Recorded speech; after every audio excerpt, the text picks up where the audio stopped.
इसे कंफर्ट आएगा कि हाँ हमको सर सारे क्लॉजेस याद है, हमको सारे पार्ट्स याद है, हमको सारे स्केड्यूल्स याद है। तो गेट रेडी, क्यों बैठे हो खाली, बजाओ ताली, अब है क्लॉजेस रिवीजन करने की बारी। पहला सर सबसे पहले क्या आता है, सर सबसे पहले आता है फर्स्ट शेड्यूल। फर्स्ट शेड्यूल में हमने बात की थी पार्ट 1 की, पार्ट 2 की, पार्ट 3 की, पार्ट 4 की। पार्ट 1 किसकी बात करता था, पार्ट 1 बात करता था सीए इन प्रैक्टिस। इसमें हमने सबसे पहले पढ़ा क्लॉज 1। क्लॉज 1 क्या कहता था, पहले समझते हैं। क्लॉज 1 कहता था अगर कोई चार्टर्ड अकाउंटेंट इन प्रैक्टिस है तो उसके बिहाफ पे कौन प्रैक्टिस कर सकता है, मैंने कहा दूसरा बंदा भी सीए इन प्रैक्टिस होना चाहिए, प्लस या तो उसका पार्टनर या उसका एम्प्लॉय, या तो उसका पार्टनर या उसका एम्प्लॉय, कोई और उसके नाम में प्रैक्टिस नहीं कर सकता। So let's say what the clause says. Clause says a CA in practice shall be deemed to be guilty of professional misconduct if he allows any person to practice in his name unless such other person is also a CA in practice। दूसरा बंदा भी CA in practice है and is in partnership with or employed by him। अगर उसका partner और employ है तो फिर चल जाएगा। इस क्लॉज को लाया क्यों गया था सर, इस क्लॉज को लाया गया था to protect the public interest. कहीं ना कहीं पब्लिक का इंटरेस्ट प्रोटेक्ट करने के लिए from the unqualified accountants acting under the cover of qualified accountants.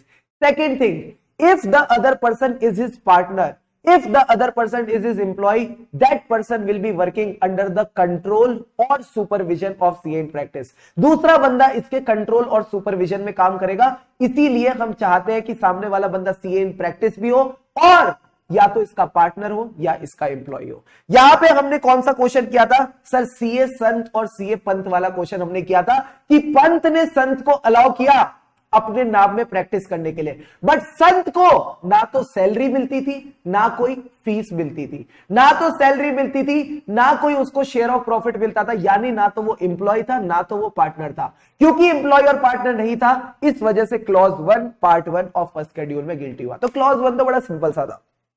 फिर हम क्लॉज 1 के बाद गए क्लॉज नंबर 12 पे।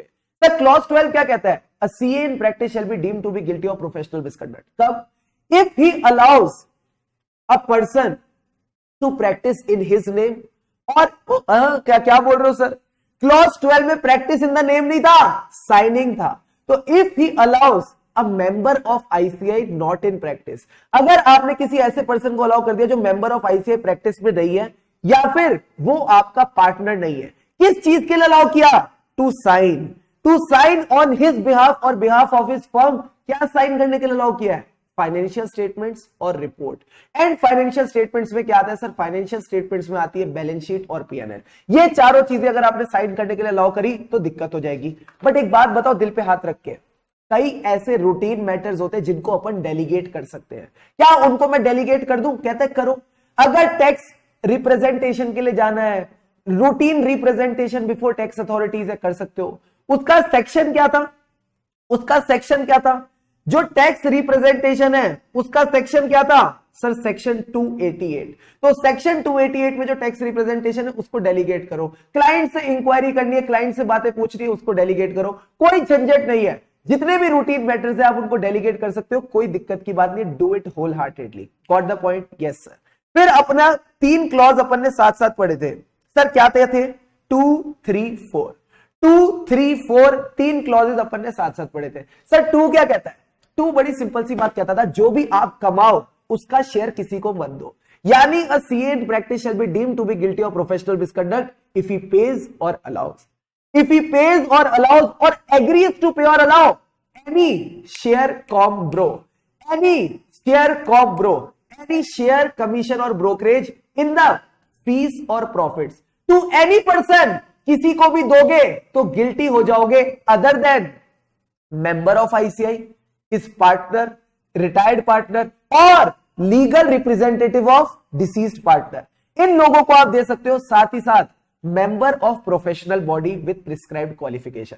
जो members of professional body with prescribed qualification उनको भी दे सकते हो। सर इसका क्या मतलब था, members of professional body with prescribed qualification यानी हमारे भाई बंधु, कंपनी सेक्रेटरी हो गया, सीएमए हो गया, AAA advocate architect actuary, advocate architect actuary. Advocate जैसा कौन है, मैंने कहा लॉयर, लॉयर को भी दे सकते हो। और हमारा और कौन कौन रह गया, मैंने कहा एमबीए रह गया, इंजीनियर रह गया, इनको भी दे सकते हो, इनको भी दे सकते हो। साथ ही साथ अगर किसी सोल प्रोप्राइटर की डेथ हो जाती है, अगर किसी सोल प्रोप्राइटर की डेथ हो जाती है, गो गोवा गॉन, तो क्या उसका लीगल हियर उसकी गुडविल मार्केट में सेल कर सकता है? कहते हैं हाँ, but the sale should be completed within 1 year of death. आपको आईसीआई का अप्रूवल भी लेना पड़ेगा सेल करने से पहले। साथ ही साथ क्या लीगल हियर और buyer of goodwill fees share कर सकते हैं? मैंने कहा नहीं, लीगल हियर और buyer of goodwill fees share नहीं कर सकते। इसके रिगार्डिंग हमने मिस्टर कुरैशी और मिसेस कुरैशी का एग्जांपल क्लास में डिस्कस किया था। अब सर क्लॉज 3 आता है। क्लॉज 3 क्या कहता है? 2 में देते नहीं, 3 में लेना मत। 2 में देते नहीं, 3 में लेना मत। यानी अगर आपने एक्सेप्ट किया या एग्री टू एक्सेप्ट किया एनी पीओपी, सर पीओपी का क्या मतलब था? Any part of profits. अगर आपने कोई भी पीओपी एक्सेप्ट किया of the professional work of a person who is not a member of ICI, तो बाबू आप यहां पे क्लॉज 3 में गिल्टी हो जाओगे। सर एक बात बताओ, जिनके साथ क्लॉज 2 में शेयर कर सकते हैं, क्या उनसे क्लॉज 3 में ले भी सकते हैं? मैंने कहा हाँ, जिनको आप क्लॉज 2 में शेयर कर सकते हो उनसे आप क्लॉज 3 में ले लो, कोई दिक्कत की बात नहीं है। अब एक बात बताओ, आईसीआई ने क्या कहा? सर आईसीआई ने कहा पार्टनरशिप्स बढ़ती जा रही है, तुम लोग पार्टनरशिप का गलत फायदा उठा रहे हो क्लॉज 2 और 3 में, तो 4 में क्या किया? पार्टनरशिप पे बैंड लगाई। इन्होंने 4 पे क्या किया? पार्टनरशिप की बैंड बजाई। यानी अगर आपने पार्टनरशिप एंटर करी इन और outside India with a member in practice, with any person other than a member in practice or such person who has a membership of professional body or with prescribed qualification, या फिर ऐसी qualification है that is permitted by COC। Sir ऐसी qualification है that are recognized by COC। COC का क्या मतलब है? सेंट्रल गवर्नमेंट और council for the purpose of permitting such partnership. तो फिर आप यहां पे गिल्टी हो जाओगे, तो फिर आप यहां पे गिल्टी हो जाओगे। अब साथ साथ बताना क्लॉज 4 में सर दिक्कत कहां आई थी? क्लॉज 4 में दिक्कत आई थी जब हमने एक एग्जाम्पल पढ़ा था। उस एग्जाम्पल पे बंदे ने पार्टनरशिप में तो एंटर किया बट साथ साथ बिजनेस भी कर रहा था। पार्टनरशिप में तो एंटर किया बट साथ साथ बिजनेस भी कर रहा था। तो बिजनेस के लिए कौन सा क्लॉज ट्रिगर होगा? बिजनेस के लिए कौन सा क्लॉज ट्रिगर होगा? फटाफट बताओ, देखते हैं कौन सा बच्चा बताता है। Which clause gets triggered in case of a business?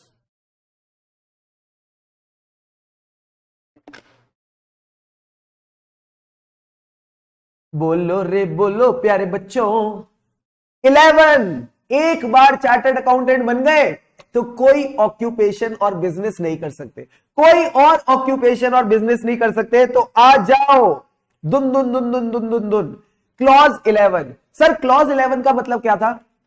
A CA in practice shall be deemed to be guilty of professional misconduct if he engages in any occupation or business other than that of chartered accountancy। ठीक है।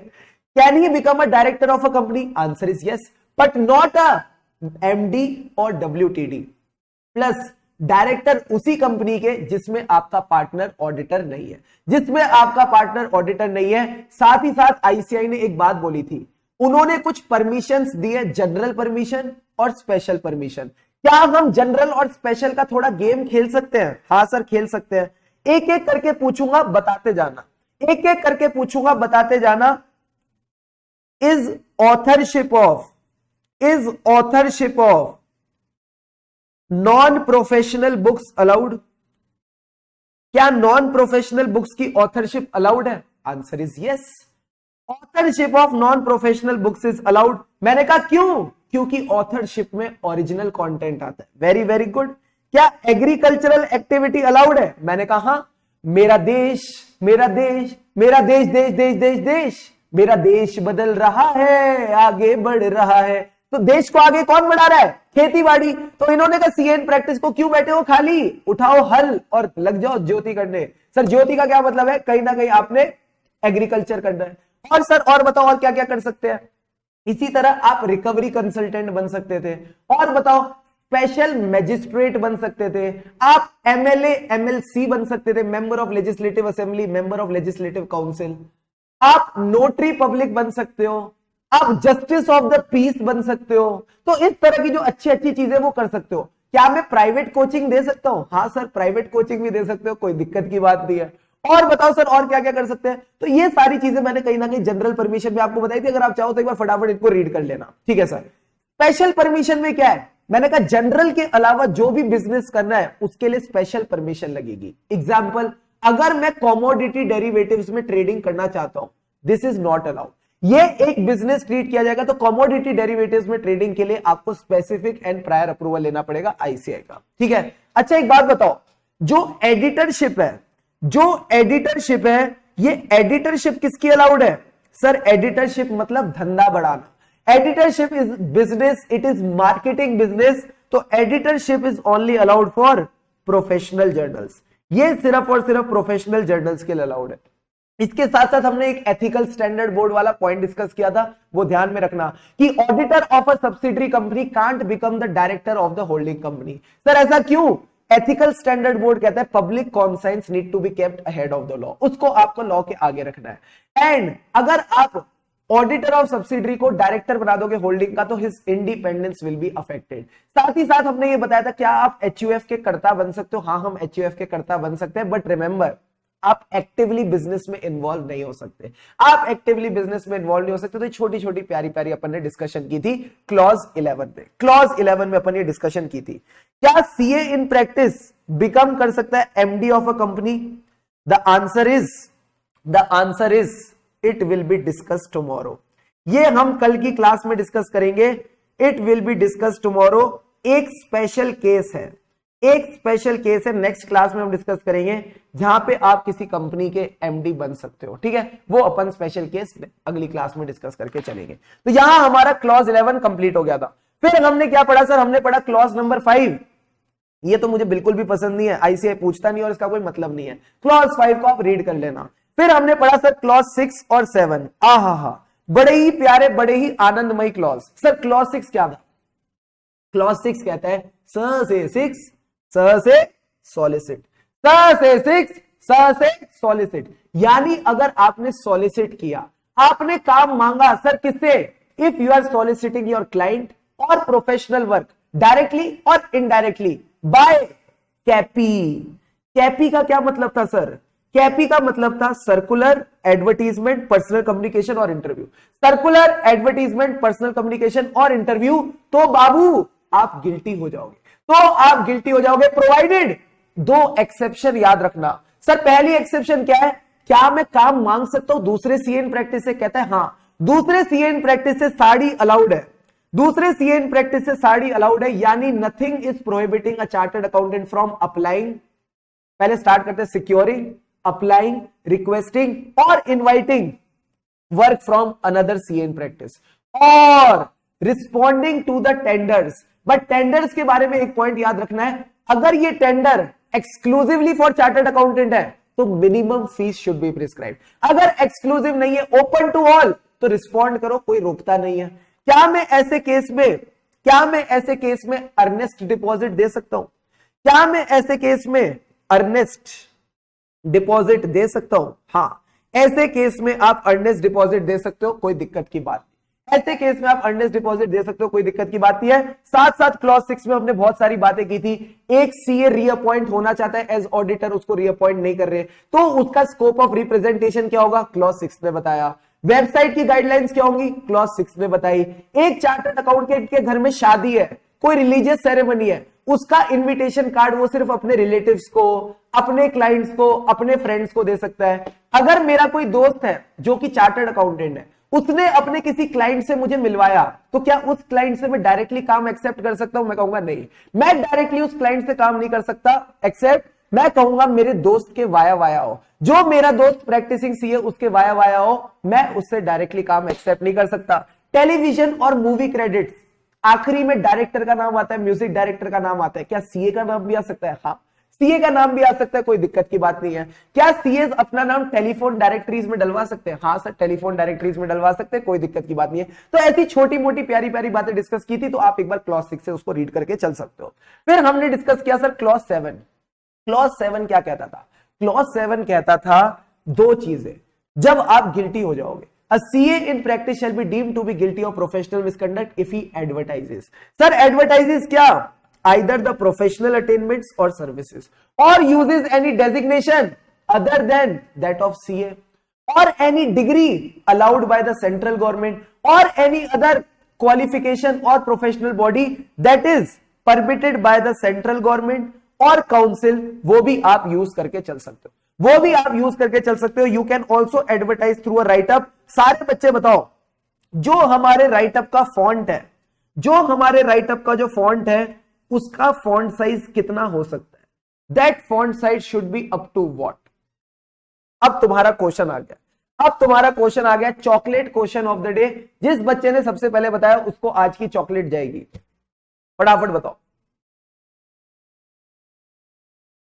सबसे पहला answer दिया है किसने? Oh my God, सबके आ गए, सबके आ गए, बट सबसे पहले जवाब दिया, अरे रुक जाओ रुक जाओ रुक जाओ रुक जाओ,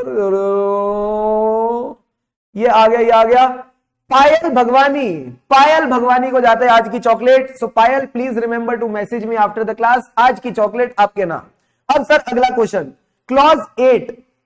क्लॉज 8 क्या कहता था सर? क्लॉज 8 कहता था कम्युनिकेट। उससे पहले क्लॉज 7 में एक बात रह गई, ये जो डेजिग्नेशन है सीए की, ये कहां कहां, इसके अलावा जो डेजिग्नेशन है वो आप यूज नहीं कर सकते। बट कौन सी डेजिग्नेशन है जो यूज कर सकते हो? Sir 2 designations are allowed. एक तो registered valuer,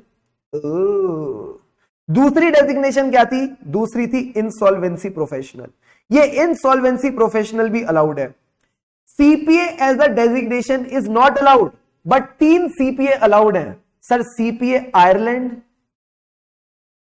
Saika, South Africa Institute of Chartered Accountants, plus England and blue Wales.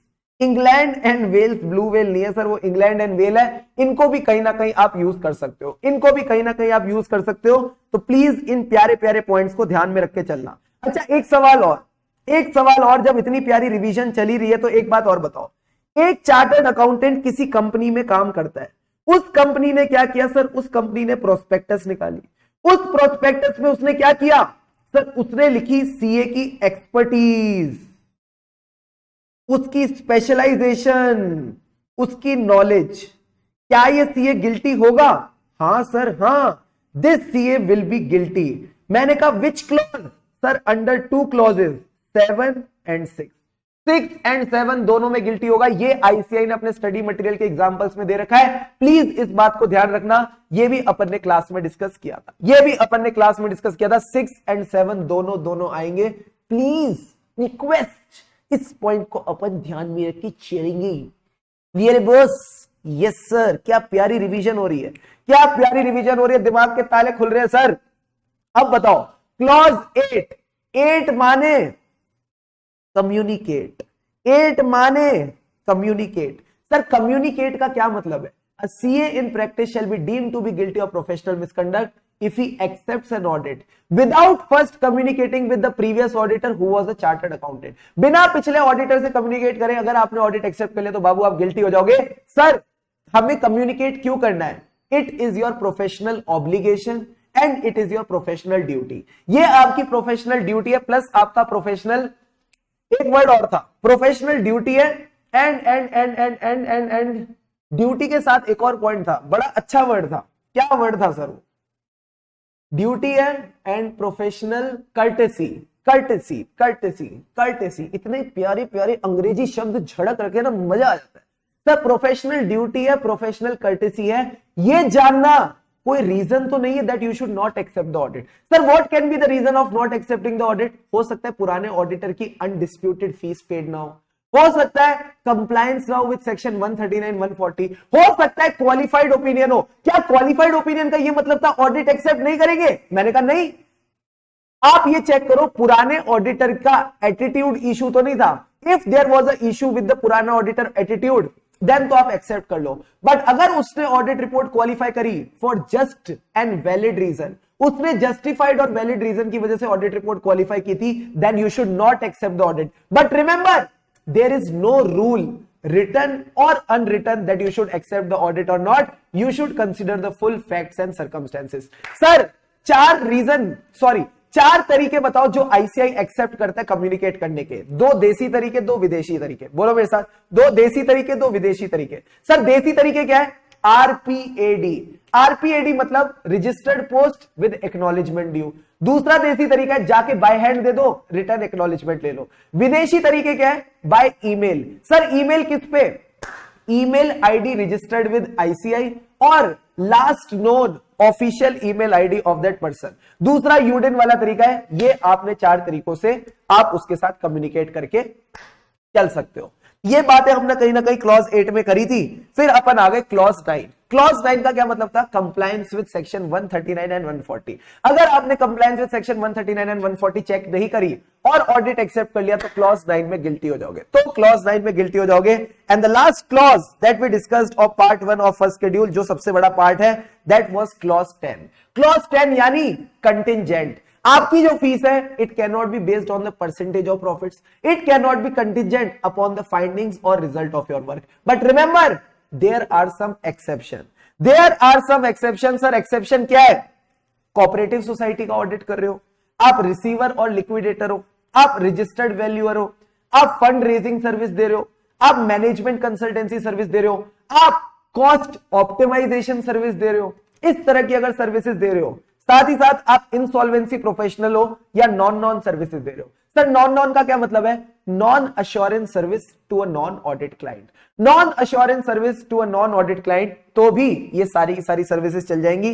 Please remember the regulation number 192, please remember the regulation number 192। इसके बाद तो फर्स्ट शेड्यूल में कुछ बचा ही नहीं था। पार्ट 2 में क्या आता है सर? पार्ट 2 में क्लॉज 1 और क्लॉज 2। क्लॉज 1 कहता है जो भी आपको एमोलूमेंट ऑफ एम्प्लॉयमेंट मिलते हैं, जो भी आपको एमोलूमेंट ऑफ एम्प्लॉयमेंट मिलते हैं, उसमें से आप किसी को शेयर नहीं दोगे। So if you are paying or allowing, if you are paying or allowing or agreeing to pay or allow directly or indirectly to any person any share in the emolument of the employment, तो बाबू आप clause 1 में guilty हो जाओगे। Clause 2 क्या कहता है? जिस कंपनी, जिस फर्म या जिस पर्सन के अंडर आप एम्प्लॉयड हो, उसने अगर किसी लॉयर को अपॉइंट किया है, किसी एजेंट को अपॉइंट किया है, किसी ब्रोकर को अपॉइंट किया है, किसी सीए को अपॉइंट किया है, या उसका कोई कस्टमर है, तो आप उससे एनी पार्ट ऑफ एफपीजी नहीं ले सकते। Sir any part of FPG का क्या मतलब है? Any part of fees, any part of profits और एनी पार्ट ऑफ गेन्स नहीं ले सकते in the form of commission और gratification. In the form of commission और gratification this is not allowed. ये हम अलाउ नहीं करेंगे, हरगिज नहीं करेंगे। पार्ट 3 का क्या मतलब था? पार्ट 3 तो बड़ा सिंपल पार्ट था। एफ। आप फेलो नहीं हो, अपने आप को फेलो कहते हो। क्लॉज 1 आप फेल हो जाते हो। सर फेल किसमें? To supply the information called for, to comply with the requirements asked for by ICAI, उसका काउंसिल, उसकी कमिटियां, body, DD, DC, appellate authority और क्वालिटी रिव्यू बोर्ड, तो आप क्लॉज 2 में गिल्टी हो जाओगे। क्लॉज 3 क्या कहता है? False information, false information under the provisos of clause 6 and 7। False information under the provisos of clause 6 and 7 यानी while inviting the professional work from another CA, while responding to the tenders or inquiries, while advertising through a write-up or anything under clause 6 और 7, अगर आपने false दी तो clause 3 में guilty हो जाओगे। Part 4 was other misconduct, यानी अगर आपको इंप्रिजनमेंट हो जाती है अप टू 6 months तो clause 1 plus clause 2 which is a very very important clause. ये क्या कहता है? In the opinion of council, in the opinion of council you have done any activity that brings disrepute to the profession or the institute, then again you will be guilty under clause 2। इसके साथ एक मक्खन वाली line. Sir मक्खन वाली line क्या कहती है?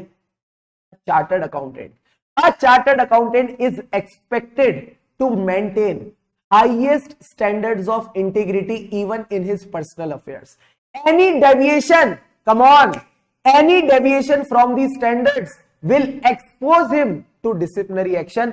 साथ के साथ आपने वो लाइन भी लिख के चलनी है, साथ के साथ आपने वो लाइन भी लिख के चलनी है। जल्दी से बताओ क्या फर्स्ट शेड्यूल के सारे क्लॉजेस ठकाठक क्लियर है? Please tell me is the first schedule all clauses clear to all of you? अच्छे से दिमाग में बैठ रहे हैं? याद आ रही है जो बातें अपन ने इस पूरे हफ्ते डिस्कस करी है?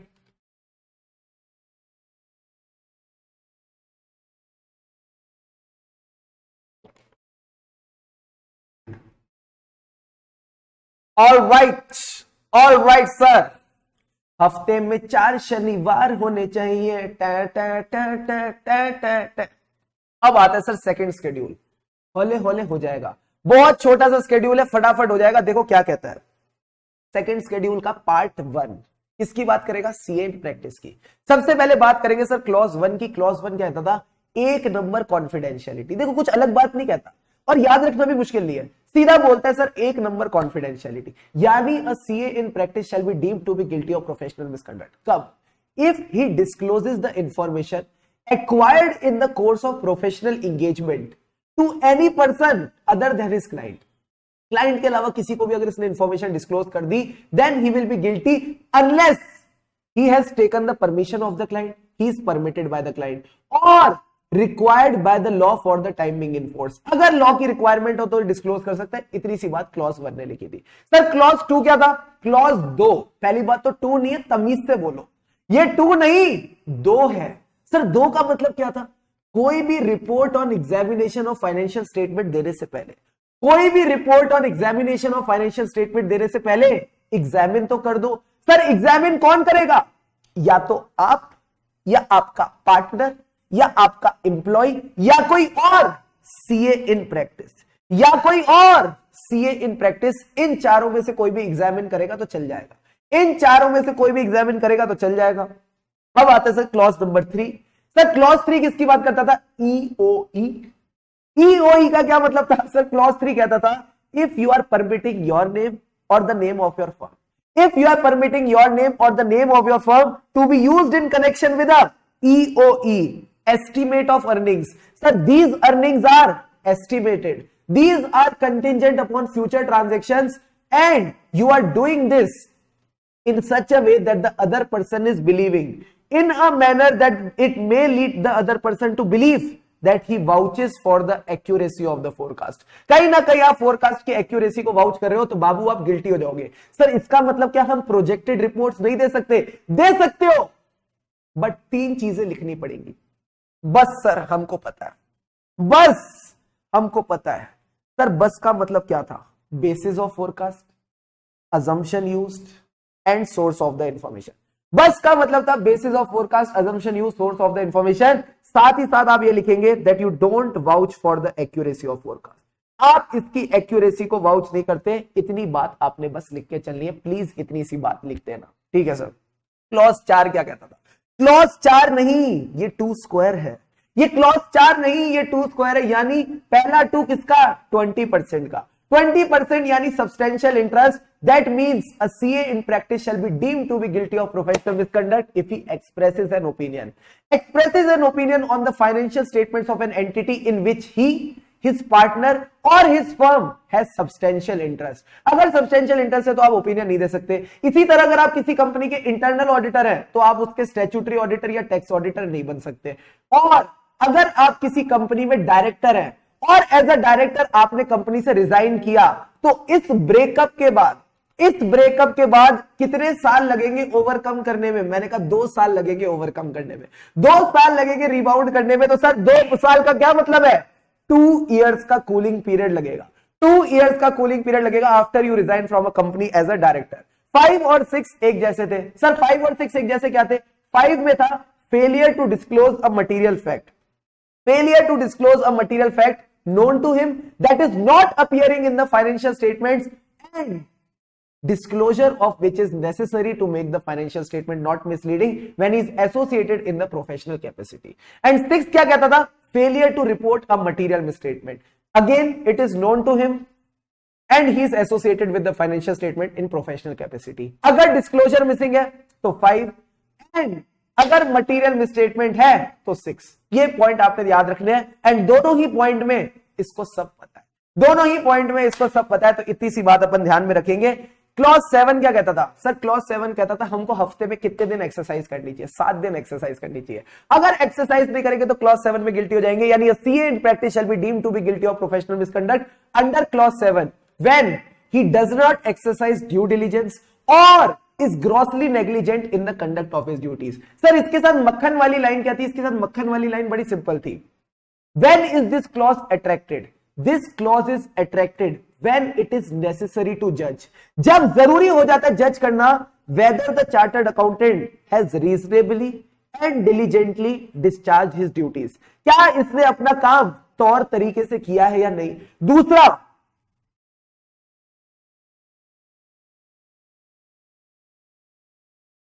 नेग्लिजेंस का मतलब क्या है? नेग्लिजेंस का मतलब क्या है sir? It has a wide meaning. It covers everything from the frontiers of fraud to collateral minor negligence. Frontiers of fraud से लेके छोटी छोटी गलतियों तक इसको कवर करते हैं। 7th क्लॉज में सर हमको क्या करना है? आपने बस इस शीट को रिवाइज करना है।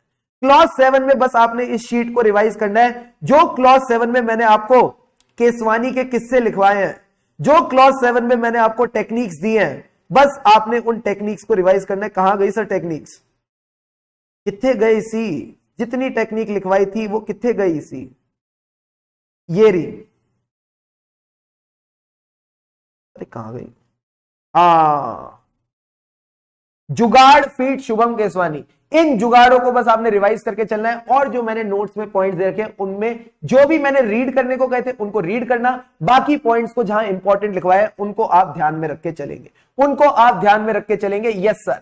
क्लॉज 8 क्या कहता था? क्लॉज 8 कहता था आपके पास सफिशिएंट एविडेंस होना चाहिए ओपिनियन एक्सप्रेस करने के लिए, और its exceptions are sufficiently material to negate the expression of opinion। यानी जो उसका इंपैक्ट है वो मटीरियल और परवेसिव है, then you should disclaim your opinion। बट आपने ओपिनियन अगर डिस्क्लेम नहीं किया तो फिर आप गिल्टी हो जाओगे अंडर क्लॉज 8।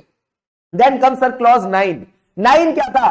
पिछला वाला 9 क्या था सर? पिछला वाला जो क्लॉज 9 था वो कहता था कंप्लायंस विद सेक्शन 139। ये कहता है कि अगर आपने कंप्लाई नहीं किया किसके साथ? स्टैंडर्ड्स ऑन ऑडिटिंग के साथ। स्टैंडर्ड्स ऑन ऑडिटिंग को हम यहां पे क्या बोलते हैं? गापा। सर गापा का मतलब क्या है? Fails to invite the attention to material departure from GAAP, तो फिर सीए इन प्रैक्टिस गिल्टी हो जाएगा।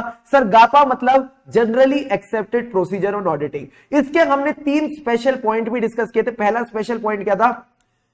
पहला पॉइंट कहता है किसी भी लिस्टेड एंटिटी का ऑडिट करने के लिए पीयर रिव्यू सर्टिफिकेट होना चाहिए। दूसरा पॉइंट क्या कहता है? जो भी रिपोर्ट और सर्टिफिकेट हो उस पे आपका एफआरएन और एमएन होना चाहिए, फर्म रजिस्ट्रेशन नंबर और मेंबरशिप नंबर।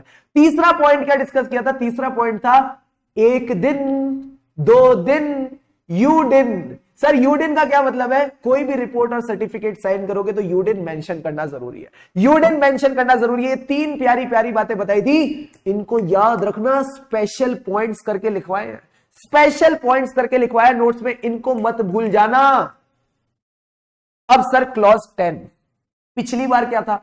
जो हमारी फीस है वो कंटिंजेंट नहीं हो सकती, जो हमारी फीस है वो परसेंटेज ऑफ प्रॉफिट्स के बेसिस पे नहीं हो सकती। मैं कहता हूं क्या सर? फीस के अलावा जो भी क्लाइंट पैसे दे, फीस के अलावा जो भी क्लाइंट पैसे दे उसको आपने सेपरेट बैंक अकाउंट में रखना है। यानी if you are failing to keep the money of the client other than your fees और the money which is required to be expended within reasonable time, मतलब अगले 10-15 दिन में आपने वो खर्चा करना है, उसके अलावा जो भी क्लाइंट का पैसा है, if you are failing to keep in a separate bank account और using it within reasonable time, तो बाबू आप गिल्टी हो जाओगे। इसमें एक पॉइंट याद रखना, जो एडवांस मनी है that advance money is out of the scope of this clause, वो आप अपने अकाउंट में रखो क्योंकि आपकी फीस है। That advance fees is yours, so you can keep it in your personal bank account. फिर हमने डिस्कस किया सर पार्ट 2। पार्ट 2 में कितने क्लॉजेस हैं? पार्ट 2 में है 4 क्लॉजेस। इसमें जो इंपॉर्टेंट क्लॉजेस है वो मैं आपको बता देता हूं, क्लॉज 1 एंड क्लॉज 3। 1 और 3 के साथ काम चोरी मत करना। 1 क्या कहता है? Contravention of PRG. Sir PRG means any provision of the act, regulations और गाइडलाइन। जो गाइडलाइन है वो हम नेक्स्ट क्लास में स्टार्ट करेंगे, काउंसिल जनरल गाइडलाइन। प्रोविजन का मतलब है इस एक्ट के जितने भी सेक्शंस हैं। रेगुलेशंस का मतलब है जो भी अपन अलग अलग से रेगुलेशन पढ़ते हैं।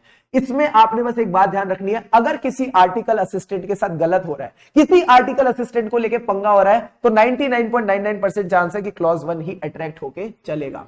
क्लॉज 2 क्या कहता था? कॉन्फिडेंशियलिटी मेंटेन करनी है even as a employee. Clause 3 क्या कहता था?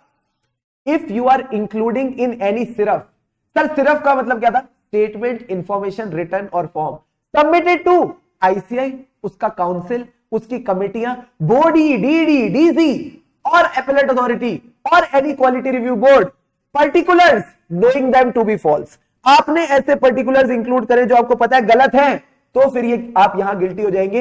एंड हमने यहां पे एक चीज डिस्कस की थी, जब भी फॉल्स इंफॉर्मेशन की बात होती है क्लॉज 3 ही आता है। जब भी फॉल्स इंफॉर्मेशन की बात होती है क्लॉज 3 ही आता है, तो इस क्लॉज को भी आप ध्यान में रखेंगे। 4 था फ्रॉड।